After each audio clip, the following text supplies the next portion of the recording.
Okay, it has been a more of a persuasive thing to look at draft day mistakes and say, how could this have gone? We could have said the same for many draft classes if we really think about it. Let me explain. There have been so many draft day mistakes that just makes me wonder, you could have picked this guy. But you see, the question is not you could have picked this guy or draft day mistakes. The question here today is, did Golden State as a team, as a franchise, pass on the guy that could have helped their team and make Steph Curry's life and Clay job easier? Because think about it. Clay is not a sharpshooter, he's just a 3 and D guy. Steph Curry is a sharpshooting shot creator. You think someone like that's supposed to be a cut and shoot type of guy that's just more of a sharpshooting playmaker to be passing all the time? No. What the Warriors wanted is someone that could create a play for something for Curry. But you see, the Warriors they fumbled the bag. Now before you hit me with the what the hell, they fumbled the bag with Lamelo Ball. Lamelo would have made Curry's job a ton easier. One, Lamelo would have made Curry's job a lot easier by creating passing to Curry and getting him open. And you know what's funny? Golden State actually have the money to trade or get a center in free agency. They have the money, but for some stupid reason they drafted off need. And I don't want it to be another Darko Milicic. Before you hit me with the what the heck, now let me now break down draft day situation. The most historic draft. I'm gonna start with the olden day draft before I jump to now. You see, let's talk about draft day mistake number one. The Charlotte Hornets, for example, in the back in the days draft, there were so many talent in the 1996 draft.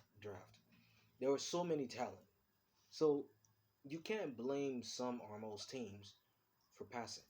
I could say all the teams that pass it on Kobe needs a man of reality, except for Philadelphia, because Philadelphia, they would have picked AI. Like, come on, it's a no-brainer. But think about it: AI, Kobe, who else? I don't know. But Vince Carter, T Mac, and so on. T Mac was the next year. But here's the thing. I find it ironic that this same team that drafted Lamelo Ball gave up the best franchise player they'll ever have in their franchise history to LA and give them 5 rings. Rest in peace to Black Mamba, by the way, and all praise to the Most High for that. Alhamdulillah Rabbil Alameen, Alhamdulillah Rabbil Alameen. So, yeah. Now to the real deal of the situation. As in Arabic, my only prayer for Kobe is Inna Lillahi wa Inna Ilaihi Raji'un. So yeah, because he's dead. So that's the main prayer as Muslim that we pray for the dead. So yeah, Inna Lillahi wa Inna Ilaihi Raji'un. So may God have mercy on his soul. And the reason why I had to bring Kobe to this, hold on. This same team is about to fumble. The same team is now messing with Lamelo again. But don't let me get started on them because my last part I'm gonna talk about tonight's matchup because I gotta make this video and run. Now, okay, so we've talked about drafting mistake. Now let's talking about drafting off need. Sometimes drafting off need is more risky than just drafting the best talent available. And before you hit me with the what the heck, let me explain. We don't want to bring the. I know some teams will be scared because of the Anthony Bennett situation or Andrew Wiggins or so much. Yeah, it happens. Some players will not turn out to be somebody that you expect them to be. Like Anthony Bennett was supposed to be a superstar, but he turned out to be a bust. Kwame Brown was supposed to be a superstar, turned out to be a bust. It happens. Okay? It happens. And that Kwame Brown situation is Jordan that drafted him. So, yeah, F Jordan. That's why he's in Kwame Brown out of Morrison. Yeah, because yeah, yeah, Jordan needs to do a better job at picking draft classes. But finally, Jordan, you picked the right guy, and you're not letting him save your franchise. No matter how you're saving y'all stupid asses. But you know what? It's not about Charlotte we're really focusing on first. Let's focus on Golden State. Now, I'm gonna give an example because let's now talk about why drafting off need is bad. You see, drafting off need makes sense if what you really need is a critical need. The Warriors don't really critically need a center. You know what they critically need that really hurt them and didn't take them to the hump? A playmaker, a shot creator. They didn't need a center. It's funny how that weakness actually now showed after the story that about that Jalen Rose broke out. They didn't need a center. They could have traded for a center in trade deadline. They could have signed a center. They could have go and get a center in free agency. Or even if you want to accelerate it, trade for a center, sign him in free agency, keep him. Trade for a Miles Turner. You have the money. You have the money. But no. Now Clay's injured. Who's gonna make Curry's life easier? No. And what if Curry retires? You're gonna trust Nico Mannion because he's your only point guard that you drafted. Nico Mannion wasn't gonna make Curry's job easy because he also is a project. So you were like, if I tell you the biggest losers in the draft is Golden State, you think I'm capping. In the first round, like Golden State already got the W. In the second round, that's where they took the biggest L. Nico fucking Mannion? Yes, he's good. No cap. Nico Mannion is lit. I'm not gonna hate on the dude. But come on. Really? Nico Mannion can't do what Lamelo Ball just doing.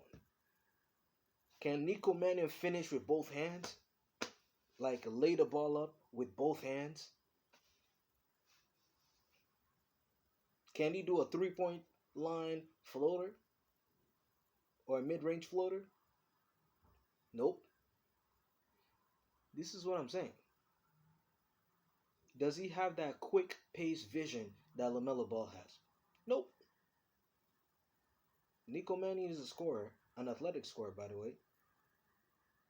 Nico Mannion is basically Steph Curry without range. He can shoot,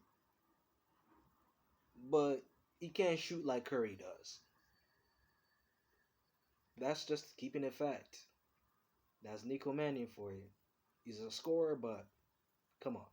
You want a Steph Curry 2.0, but a mini version, a 50-cent Steph Curry to replace Steph Curry. Like, look at it like this. Clay retires.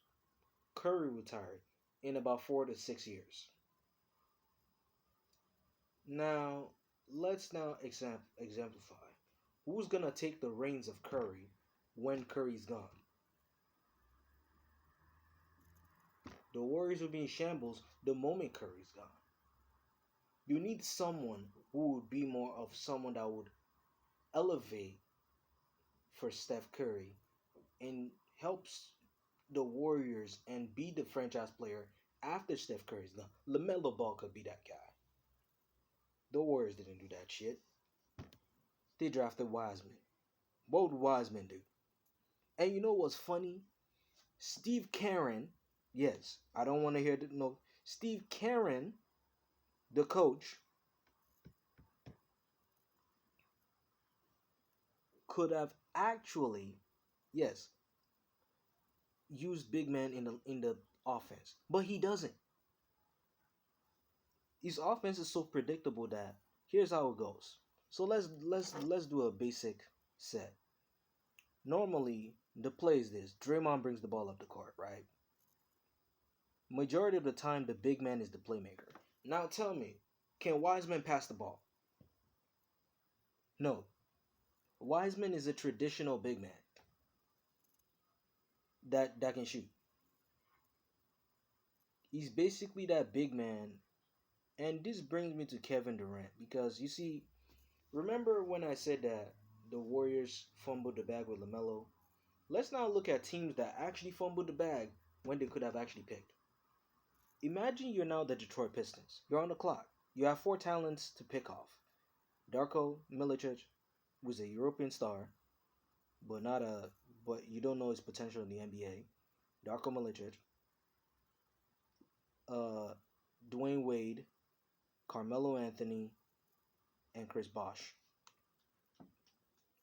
Now, obviously, you could have picked either Chris. You could have picked any of the four except Darko Milicic. You could have picked the other three, any of the other three.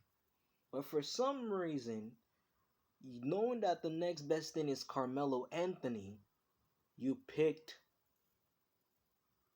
fucking Darko Milicic, who didn't even last long in the NBA. Darko was the second round pick, the second overall pick. He's just the next Sam Bowie, who didn't even last long in the NBA. He didn't even have a long lasting career. Like, come on. Carmelo got drafted the same draft as Darko Milicic, and Darko Milicic was a bust. And that was because the Pistons needed a center. Guess who they drafted? A center. What did they get out of it? A bust. A guy that gives no effort on the team, that's not a team player, cares about the team, that fucks up the team chemistry. The only good thing is that he's honest. At least it will say, I'll fuck up your team, I'll fuck shit up for you if you don't do this. You see, the thing with Darko is that he's not a franchise player. But he wanted to be treated like a franchise player. And when they treat him like a franchise player, he still was an ungrateful son of a gun. He was ungrateful.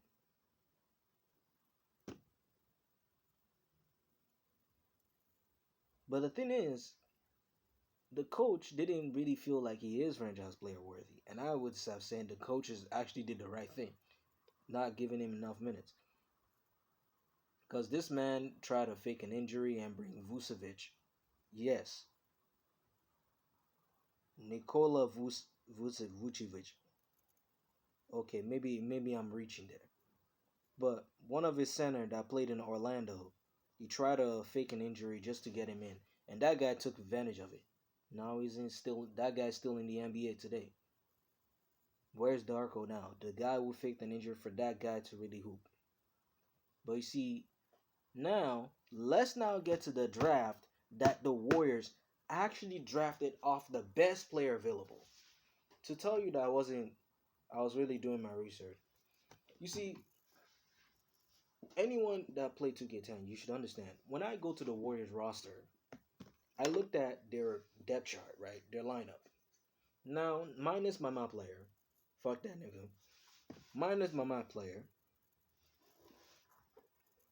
The position that was the weakest link in the Warriors lineup, that was of need, was small forward. Guess who the Warriors drafted? A point guard.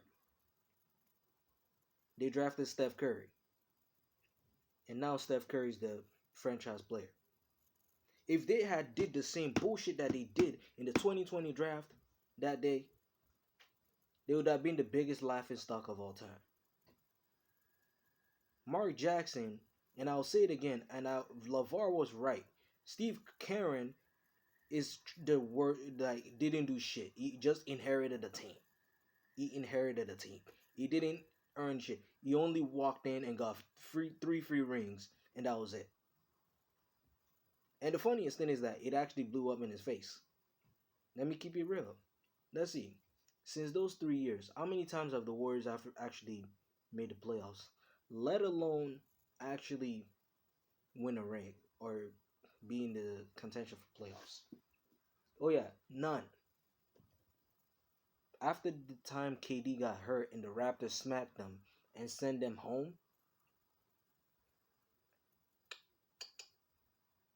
they didn't make it to the playoffs the next season and the following season. And we're in that following season.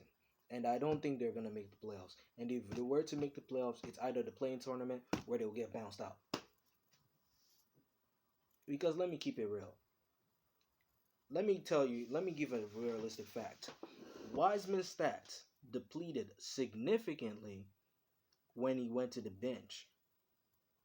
The more Wiseman sits down on the bench, the more his stats depletes. The more he starts, the more his stats increase. And the thing with Steve Karen, and I know his name is Steve Kerr, but because I'm happy Jordan actually two-pieced him, giving that two-piece sandwich back in the day because he's a whiny little pony. He whines a lot. Focus on your role, stupid. You whiny son of a gun. Here's the thing. You see, this is the thing I don't like with coaches that coach the Ball brothers. You care so much about what a parent of someone does. This is the thing. Many people that still basketball fans, unless you've watched Ball in the Family, you will not understand who LeVar really is as a person. Because let me give you an example. Until you understand a person personally, you will not know who they are because you would have this assumption of what the media tells you.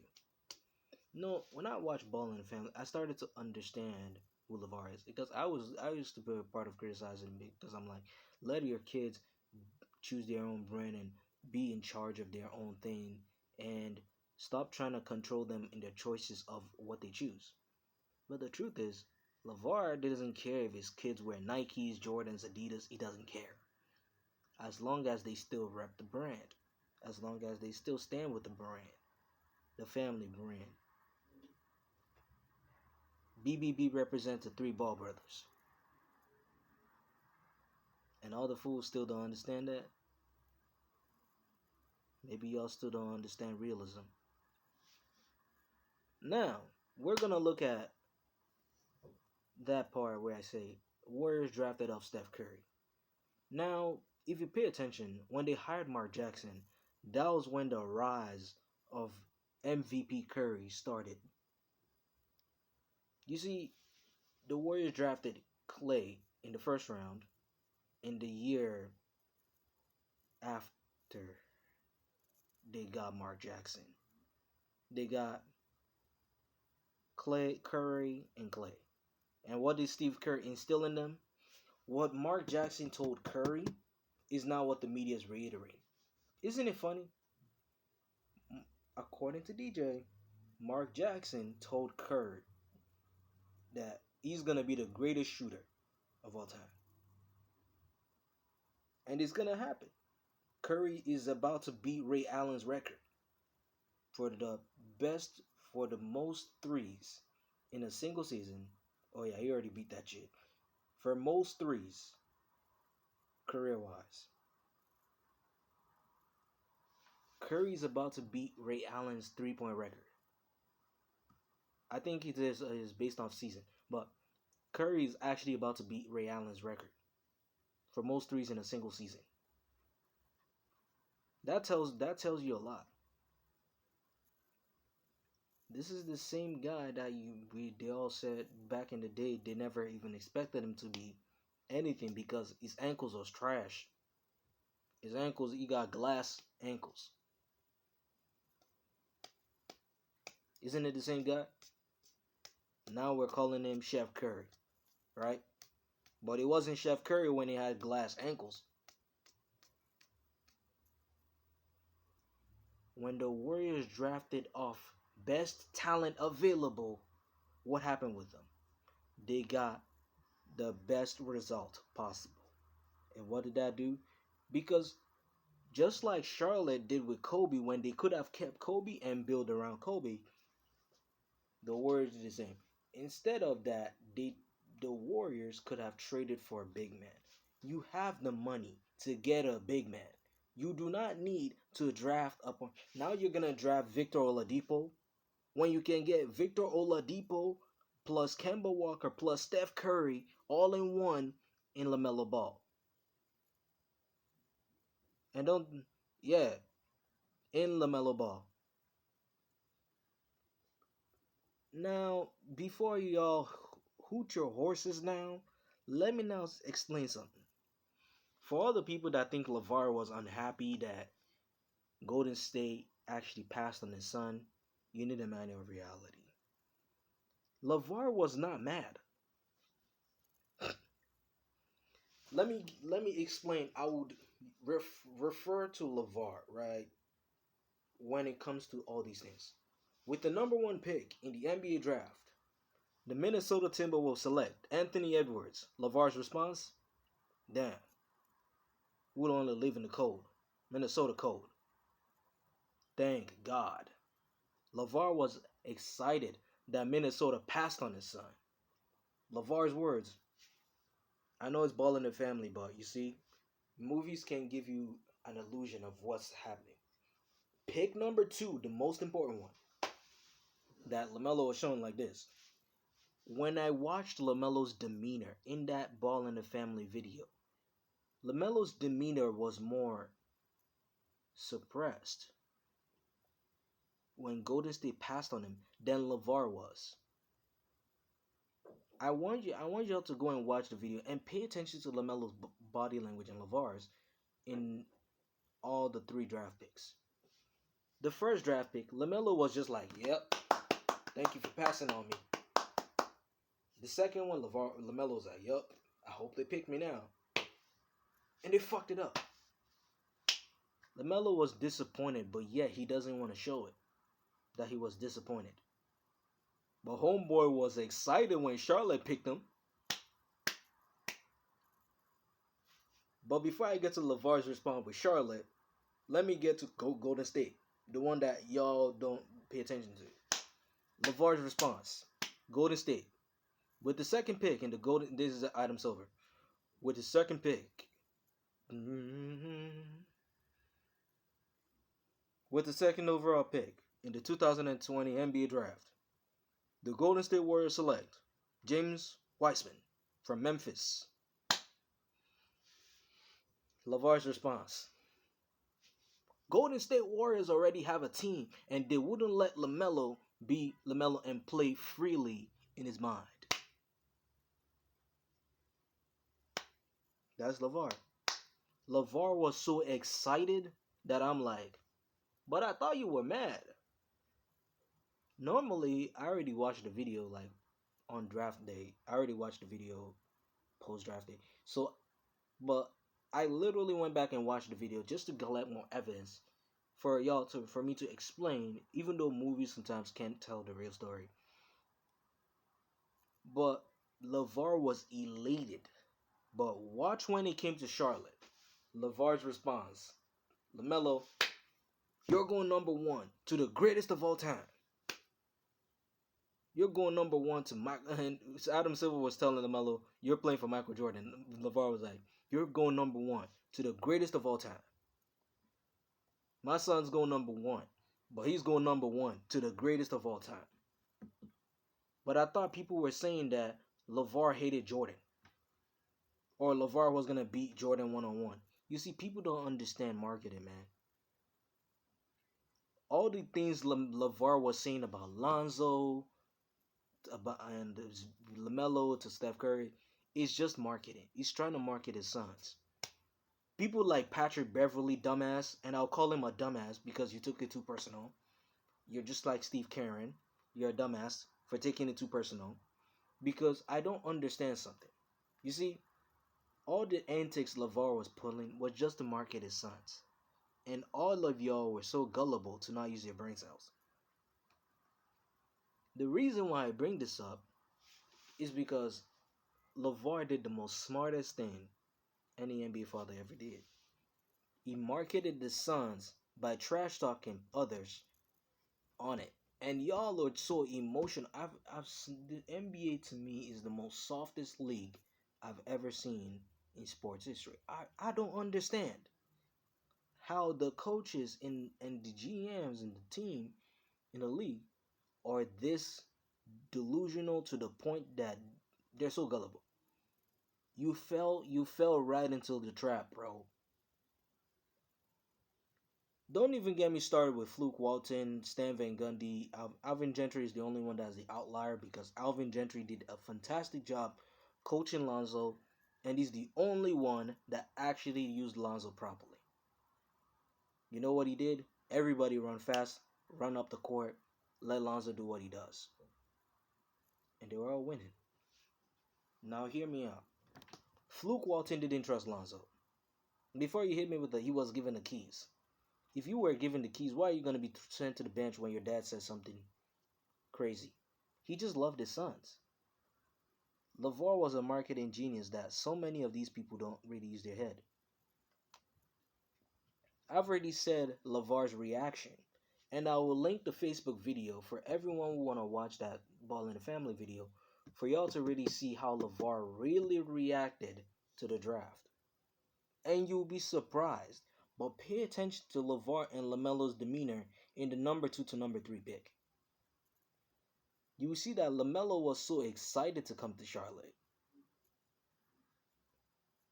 It's funny because in that fucking draft, I noticed that the first person to congratulate him was Adam Silver, not the damn team. Not Mitch Kupchak, not Michael Jordan. Nope. Now, when it comes to the Warriors, when you drafted off best talent available, you got a franchise player. When you drafted best, you see, I will give an example when Warriors actually drafted off need and it worked. Let's talk about Klay Thompson before he got injured. Klay was a beast. But the Warriors actually needed a shooting guard too. They were lacking in the small forward and shooting guard position. But the weakest link is still the small forward. Pay attention. But they drafted need one, which is shooting guard. Then they drafted a forward in Draymond Green. But they still needed a small forward, not a power forward.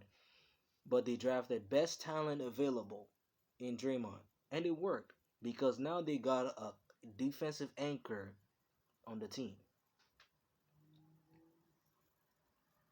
Why am I mentioning this?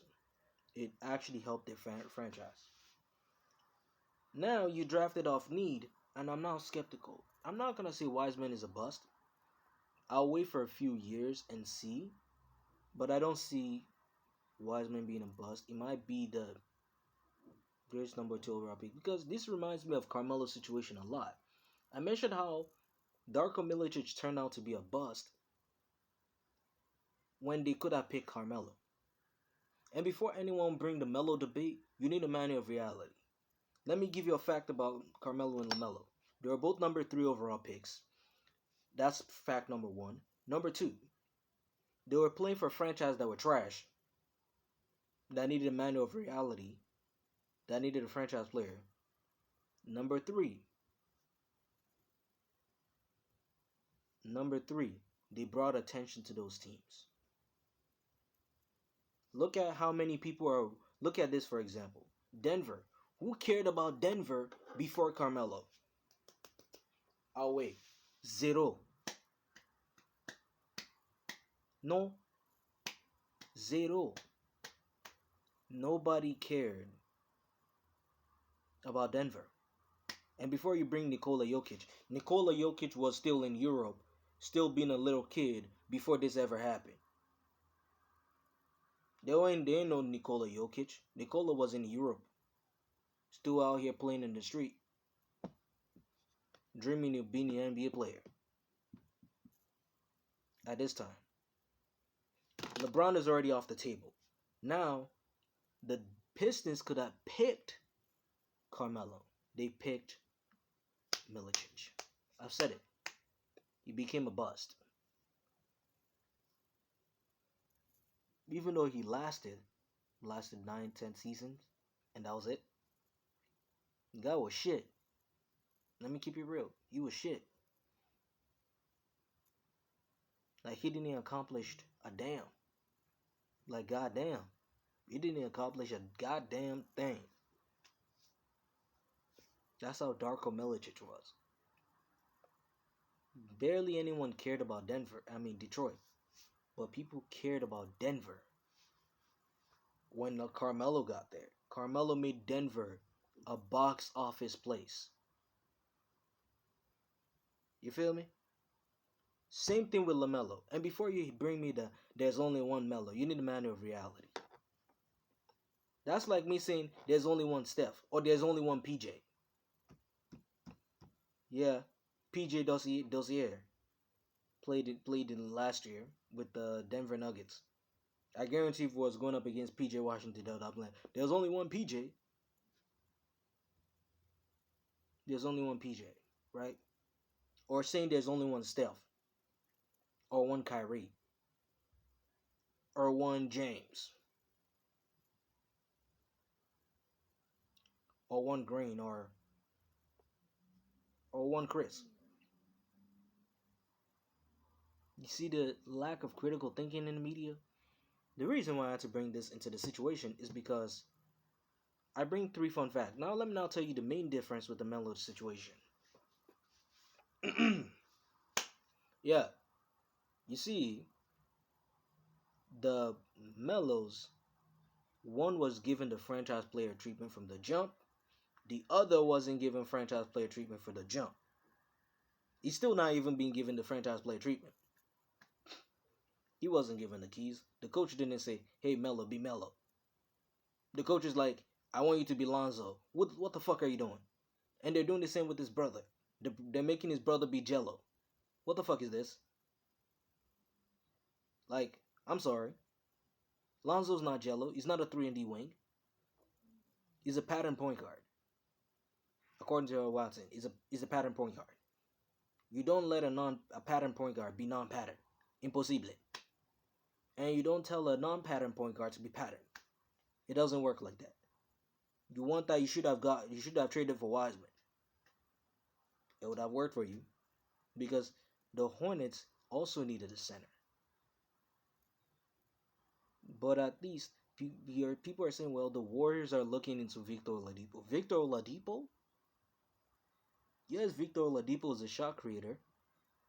But you're looking for someone that would make the Clay's job easier.